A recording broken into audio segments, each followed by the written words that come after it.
Вот еще вам пожалуюсь. Есть у нас вот такой вот стол из массива. Прекрасный стол. Вот просто прекрасный стол. Ну и что вы думаете? Вот сейчас мне надо убрать с него всю посуду наваленную. И шеф заберет этот стол для растопки дома камина.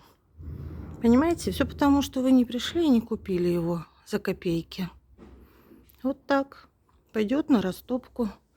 Прекрасный такой стол из массива. С ящичком. Пойдет на растопку камина. Вот так. Разгружаем магазин. Потому что никто не покупает. Посмотрите, какие ножки у него. Просто жалко.